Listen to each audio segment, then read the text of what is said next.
প্রকৃতি, পরিবেশ ও প্রতিবেশ রক্ষার মাধ্যমে পৃথিবীকে টিকিয়ে রাখার লক্ষ্যে এবং এই সম্পর্কে জনসচেতনতা বাড়াতে প্রতি বছর 22 এপ্রিল বিশ্বের বিভিন্ন দেশে বিশ্ব ধরিত্রী দিবস পালিত হয়। পরিবেশ রক্ষা, জলবায়ু পরিবর্তন রোধ এবং প্রাকৃতিক ভারসাম্য বজায় রাখার অঙ্গীকারে বিশ্বের নানা প্রান্তে আজ পালিত হচ্ছে এই বিশেষ দিনটি।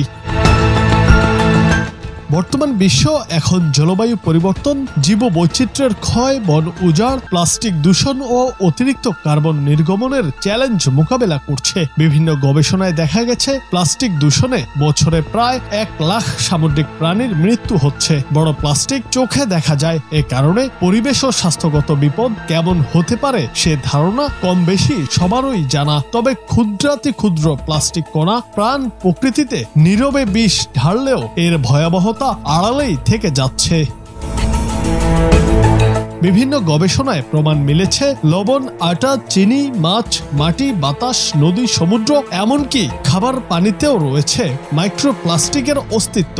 বাংলাদেশও এর বাইরে নয়। সাম্প্রতিক বছরগুলোতে সমুদ্র পৃষ্ঠের উচ্চতা বৃদ্ধি, ঘন ঘন প্রাকৃতিক দুর্যোগ এবং গ্রীষ্মকালীন তাপমাত্রার অতিরিক্ত বৃদ্ধি আমাদের ভবিষ্যতের জন্য হুমকি হয়ে দাঁড়িয়েছে। ওয়ার্ল্ড ওয়াইল্ড লাইফ ফান্ডের তথ্য অনুসারে প্লাস্টিক দূষণের কারণে প্রতি বছর 1 লাখ সামুদ্রিক প্রাণী মারা যাচ্ছে। 2050 সালে সাগরে যত মাছ থাকবে তার চেয়ে বেশি থাকবে প্লাস্টিক। প্রতিদিন প্রায় 73,000 টন প্লাস্টিক বর্জ্য বাংলাদেশের ভেতর দিয়ে সমুদ্রে গিয়ে পড়ছে। পরিমাণের দিক থেকে এটি বিশ্বে পঞ্চম।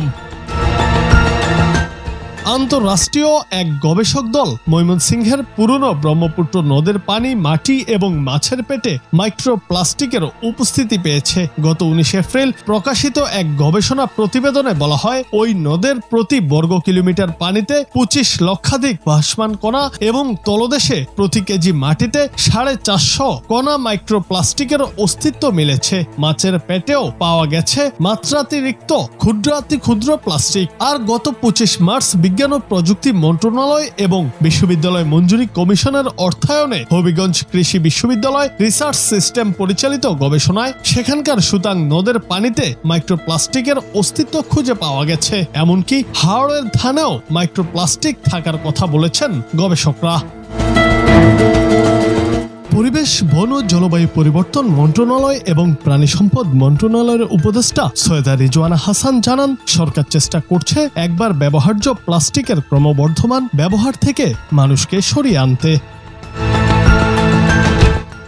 জুনায়েদ আহমেদ, বাংলা টিভি।